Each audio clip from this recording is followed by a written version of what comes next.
नमस्कार सबैजनालाई। आज म स्ट्रेन्थ अफ मेटेरियल्स सिकाउन गइरहेको छु। यो स्ट्रेन्थ अफ मेटेरियल्स हाम्रो पूर्वाञ्चल युनिभर्सिटीमा पनि छ र त्रिभुवन युनिभर्सिटीमा पनि पढाइ हुन्छ।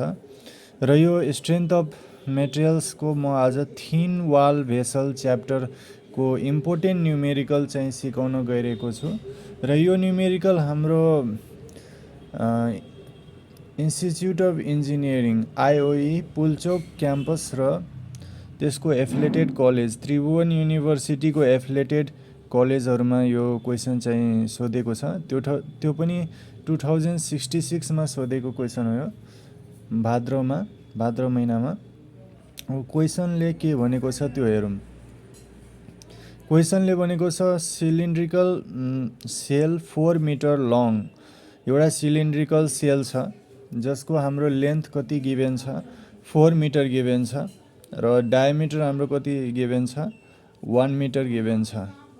Is subjected to an internal pressure of 2 newton per millimetre square. त इन्टरनल प्रेसर हामीलाई 2 newton per millimetre square given छ। र थिकनेस अफ द सेलको थिकनेस हाम्रो 8 mm गिभेन छ। 8 mm दिएको छ सेलको थिकनेस। त find the circumferential stress and longitudinal stress. Circumferential stress र लङ्जिट्युडनल स्ट्रेस हामीलाई निकाल्न भनेको छ र म्याक्सिमम शियर स्ट्रेस हामीलाई निकाल्न भनेको छ हैन। त के गिभेन छ त्यो म लेख्छु। के गिभेन छ length of cylindrical shell. Cylindrical सेलको लेन्थ हामीलाई गिभेन छ कति 4 मिटर गिभेन छ हैन। 4 मिटर गिभेन छ। अनि अब यो लेन्थ हाम्रो 4 मिटर गिभेन छ, डायमिटर 1 मिटर गिभेन छ, तर इन्टरनल प्रेसर हाम्रो 2 न्युटन पर मिलिमिटर स्क्वायरमा गिभेन छ। मिन्स मिलिमिटर स्क्वायरमा छ प्रेसर। अनि हाम्रो थिकनेस पनि हाम्रो एमएममा 8 mm दिएको छ। मिलिमिटरमा हाम्रो थिकनेस छ। त हामी के गर्छौँ भने लेन्थ को जुन 4 मिटर छ र यो डायमिटर जुन छ यसलाई हामीहरूले मिलिमिटरमा कन्भर्ट गर्नुपर्छ। त अब यसमा लेन्थ चाहिँ चाहिन्छ कि चाहिँदैन यो सर्कमफरेन्शियल स्ट्रेस र लङ्जिट्युडनल स्ट्रेस निकाल्नको लागि त्यो अब हामी हेर्दै जाउँ। त डायमिटर हाम्रो कति छ? डायमिटर हाम्रो कति छ भने 1 मिटर छ हैन। अनि कन्स्ट्यान्ट प्रेसर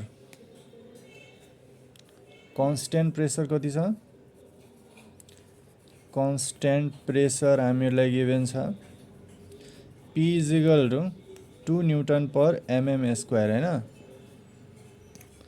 अनि त्यसपछि थिकनेस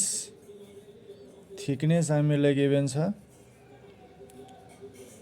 8 mm गिभेन छ हैन। हामीलाई भनेको छ सर्कमफरेन्शियल स्ट्रेस निकाल्नको लागि। त सर्कमफरेन्शियल स्ट्रेसको फर्मुला हुन्छ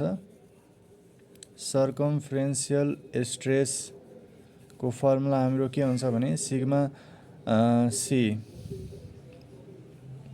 सिग्मा सी ले डिनोट गर्छौँ सर्कमफरेन्शियल स्ट्रेसलाई। यसको फर्मुला हुन्छ PD/2T हुन्छ।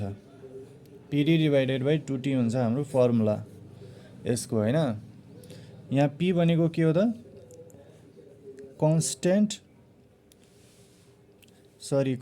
छैन यहाँ। इन्टरनल प्रेसर हाम्रो एउटा सेलको छ। P भनेको इन्टरनल सेल हो अफ सिलिन्ड्रिकल सेल। P भनेको internal pressure of cylindrical shell. D भनेको हाम्रो डायमिटर अफ सिलिन्ड्रिकल सेल हो र T भनेको थिकनेस हो। अब यहाँ हामी लेन्थ त काम लाग्दैन त्यतिकै दिएको छ यो क्वेसनमा। किनभने हाम्रो प्रेसर डायमिटर र थिकनेस हामी भ्यालु पुट गर्यो भने यो आइहाल्छ हैन। त यसमा हामीलाई प्रेसर न्युटन पर mm स्क्वायरमा छ, थिकनेस mm मा छ। त हामीले डायमिटरलाई पनि के गर्नुपर्छ मिलिमिटरमा हामीले कन्भर्ट गर्नुपर्छ हैन। कि त हामीहरूले एसआई युनिटमा कन्भर्ट गर्नु पर्यो। एसआई युनिट त मिटर हो हैन, कि त हामीहरूले सबै जुन गिभेन छ प्रेसर, डायमिटर र थिकनेस सबैलाई मिटरमा लग्नु पर्यो, कि त हामीहरूले डायमिटरलाई एमएममा लग्नु पर्यो हैन। अब सबैलाई हामीहरूले मिटरमा लग्न थाल्यो भने थिकनेस एमएममा छ, प्रेसर पनि हाम्रो एमएममा छ, न्युटन पर एमएम। त हामीहरूको सबैलाई हामीहरूले मिटरमा लग्न थाल्यो भने धेरै टाइम हामीहरूलाई लाग्छ हैन, धेरै टाइम लाग्छ। त्यसैले हामीहरूले यो सोच्नुपर्छ कि कुन डाटा हाम्रो मिनिमम डाटा हाम्रो यो एसआईमा छ। हाम्रो दुईवटा यो प्रेसर र थिकनेस दुईवटा हाम्रो मिलिमिटरमा छ नि त। त्यसैले जुन हाम्रो एउटा मात्रै हाम्रो मिटरमा छ त्यसलाई मिलिमिटरमा हामीहरूले कन्भर्ट गरिदिनुपर्छ हैन, किनभने एउटालाई मात्रै कन्भर्ट गर्न धेरै टाइम त लाग्दैन हैन।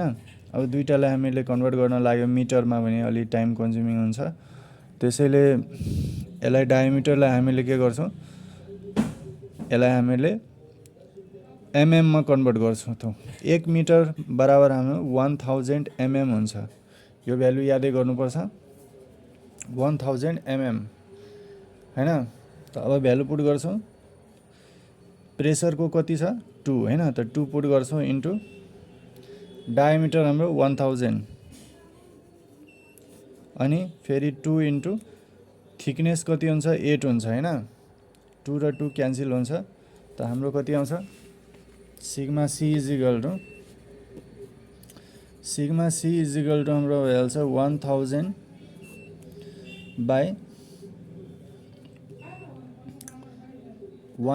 बाई कति हुन्छ 8 हुन्छ हैन।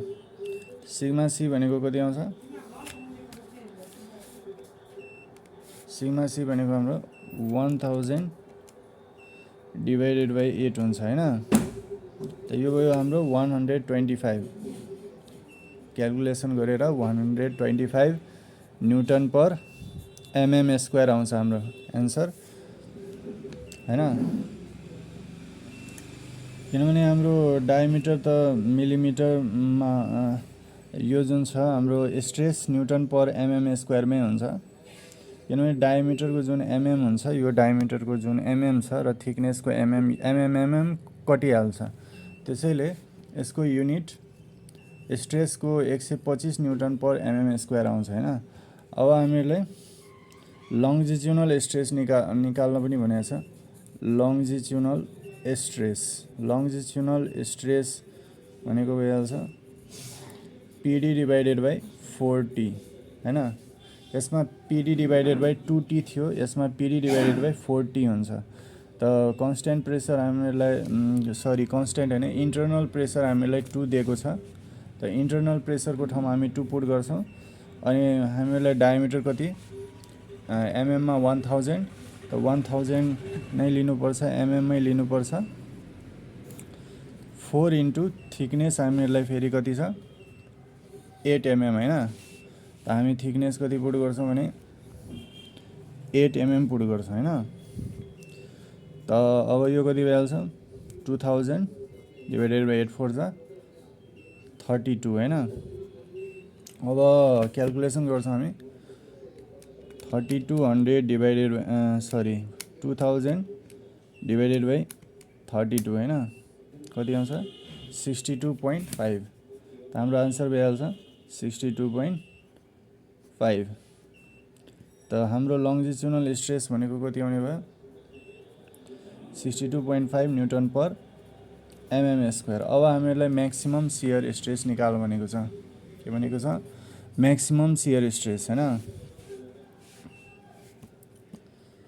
त म्याक्सिमम शियर स्ट्रेसको फर्मुला हाम्रो हुन्छ पिडी डिभाइडेड बाई 8t हुन्छ। त पी भनेको हाम्रो 2 छ, डी भनेको 1000 छ हैन। 2 नै थियो, यहाँ पनि 2 नै पुट गरे, डायमिटर 1000 मात्रै यो चेन्ज भयो। 8 इन्टु थिकनेस पनि त हाम्रो कति 8 एमएम नै छ नि हैन। त 8 को 8 रहन्छ,